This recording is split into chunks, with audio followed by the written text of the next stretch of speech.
5 सितंबर को जो पंचायत होने जा रही है वो आप मान लीजिए पूरे हिंदुस्तान का किसान उसमें पहुंचेगा और 5 सितंबर से ही मिशन उत्तर प्रदेश की शुरुआत हो जाएगी।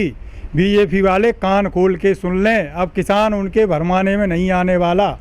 जैसे कभी जेपी ने बिहार में खड़े होकर ऐलान कर दिया था कि गद्दी खाली करो कि जनता आती है, अब ऐसे ही देश का किसान इनके लिए ऐलान करने वाला है, या तो ये बिल वापस कर लो नहीं तो अब तुम्हारी उल्टी गिनती। जिस दिन हमारे देश का मीडिया निष्पक्ष हो जाएगा 4 दिन में ये मोदी सरकार भरभरा के गिर पड़ेगी, क्योंकि जो किसान कानून लेके आए हैं वो किसानों के लिए नहीं ये सरकार लेके आई, ये अंबानी अडानी जैसे उद्योगपतियों को लेके आई है। और आप ये मान लीजिए हमारे देश का मीडिया, जो मेन मीडिया जिसको हम बोलते हैं, वो कतई निष्पक्ष नहीं है।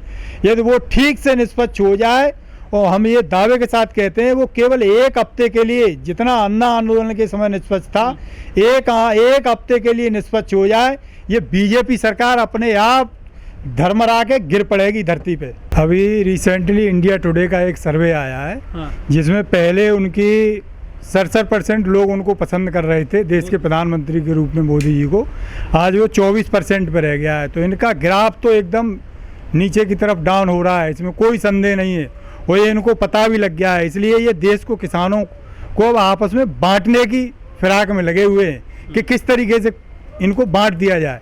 लेकिन ये तय है, किसान समझ गया है कि हम इन बिलों में हमारा हित नहीं है, हमारा अहित है, वो भली बात समझ गया है। इसलिए इनके अब किसी चंगुल में फंसने वाला नहीं है देश का किसान। किसान आंदोलन को बदनाम करने के लिए एक तो तिरंगा यात्रा निकाली थी जगह जगह, तो किसानों ने जानबूझ के उसका विरोध नहीं किया, क्योंकि हमारे देश की शान तिरंगा था। उसमें जरा सा भी किसान कहीं कुछ करते तो पूरे किसान आंदोलन को बट्टा लगता और पूरे हमारे राष्ट्रीय प्रतीक को बट्टा लगता। अब ये दोबारा से पब्लिक के बीच में जाने की कोशिश कर रहे हैं, लेकिन ये सफल नहीं होंगे अपने इरादों में। पब्लिक इनको जो है आशीर्वाद नहीं देगी, इनको धुतकार के भगाएगी गांव से और कहेगी कि तुम्हें जो आशीर्वाद दिया था पहले उसका बताओ तुमने क्या किया हमारे लिए। नाम बदलने से कुछ नहीं हो जाएगा। वो भी हिंदू थे जिनको लकड़ी पैदा नहीं हो पाई, जिन्होंने अपने घर के लोगों को मिट्टी में गाड़ दिया, वो भी हिंदू थे। तब ये सरकार कहाँ चली गई थी? भगवान जो कपड़े पड़े थे उनके जहाँ अंतिम संस्कार हुआ था वहाँ हमारे यहाँ रीति रिवाज है कि उसको कपड़े से ढक देते हैं, वो कपड़े उखड़वा लिए सरकार ने। तब नहीं समझ पा रही थी कि ये हम हिंदुओं को ही वो कर रहे हैं, जो है हिंदुओं को ही बेइज्जत कर रहे हैं। आज ये हिंदू मुस्लिम दोबारा से कराना चाह रहे हैं यूपी में। ये कहीं का कोई कार्ड नहीं चलने वाला।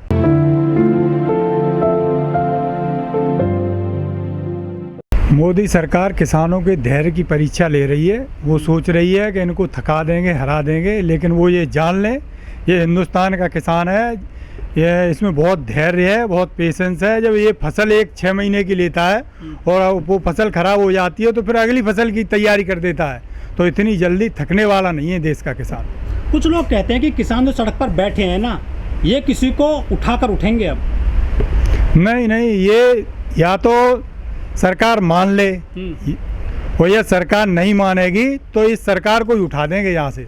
लेकिन किसान दिल्ली में संसद लगा चुके हैं, वो तो बड़ी संस्था है हमारे देश की संसद, तो पंचायत क्या कर पाएगी किसानों के लिए? बढ़िया किसानों ने संसद लगा के ये मैसेज दिया था कि जिनको हमने चुन के भेजा है वो हमारी बात वहाँ नहीं कह रहे हैं अच्छे तरीके से, इसलिए उनको सुनाने के लिए उनके कानों में थोड़ी सी आवाज़ पहुँच जाए, आवाज़ गुंजाने के लिए लोकतंत्र में ये तरीका बनता है कि किसान अपनी बात कैसे रखें। जो सबसे अच्छा तरीका लोगों को सूझा कि संसद के बराबर में हम एक संसद चलाएं, तो वो उसके जरिए लोगों ने ये मैसेज देने की कोशिश करी है कि भाई देखो समझ जा, हमने ही तुम्हें इस संसद में भेजा है, या तो हमारी बात वापस कर लो, नहीं तो आज ये किसान संसद है, कल को जहाँ तुम बैठे हो वहाँ भी हमारे नुमाइंदे पहुँचेंगे और तुमको बाहर कर देंगे, तब हमारे बिल वापस हो जाएंगे। जो संसद के नज़दीक संसद चला करके कुछ असर नहीं पड़ा सरकार पर, तो इस पंचायत का क्या पड़ेगा?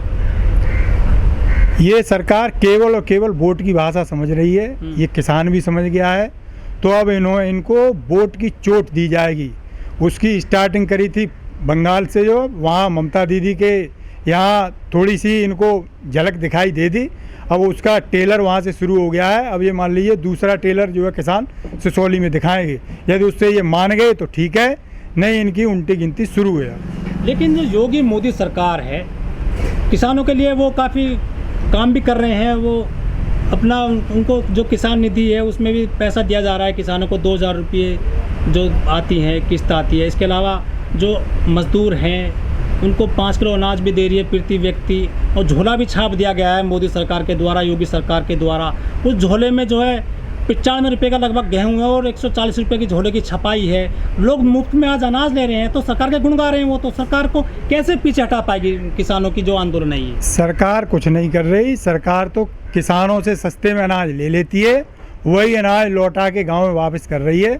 और आप ये चीज़ जान लीजिए, जो है किसान को ऐसी किसी योजना की कोई ज़रूरत नहीं है। किसान वही तो कह रहा है कि जो हम पैदा कर रहे हैं उसका आप हमें लाभकारी मूल्य दे दीजिए, हमें भिखारी क्यों बना रहे हो? ये 2000 रुपये आप दिखा के हमें क्या साबित करना चाह रहे हो कि हम भिखारी हैं? देश का किसान भिखारी नहीं है। जो पैदा कर रहा है उसको अच्छे रेट पे आप बिकवा दीजिए। ऐसी किसी स्कीम की, किसी योजना की किसान को कोई ज़रूरत नहीं है।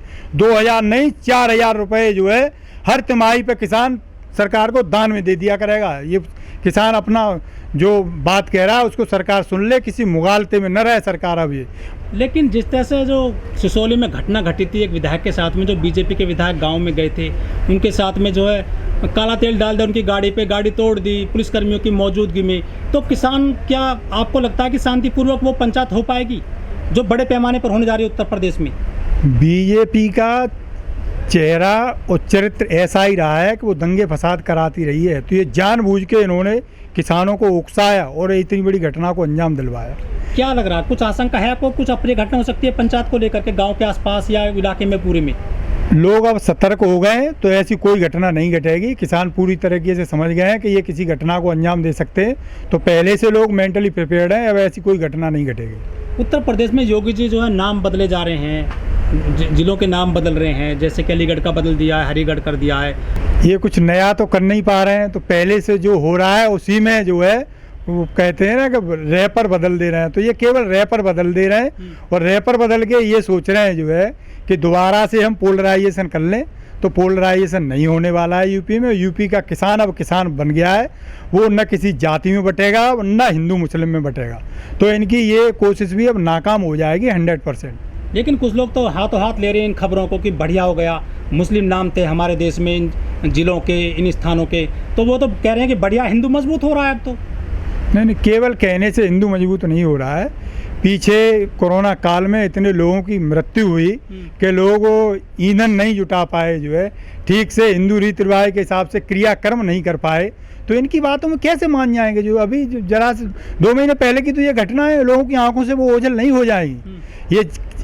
ये सोच रहे हैं, इनका मन है कि उनको ओझल कर दें, लेकिन वो दौर अभी किसान भूला नहीं है, उसके दिमाग से वो घटनाएं ओझल नहीं हुई हैं। लेकिन सरकार को मौका मिल गया है, चाहे मुनव्वर राणा हो जो शायर हैं, उन पर मुकदमा दर्ज हो गया देशद्रोह का। इसके अलावा जो है वो शफीकुर रहमान है, सपा के सांसद हैं, उन्होंने भी जो है कुछ ऐसे अपशब्द बोल दिए हैं। तो ये तो मौका मिल रहा है भाजपा को, जो मुस्लिम लोग हैं वो मौका दे रहे हैं और वो उन पर मजबूत होती जा रही है भाजपा।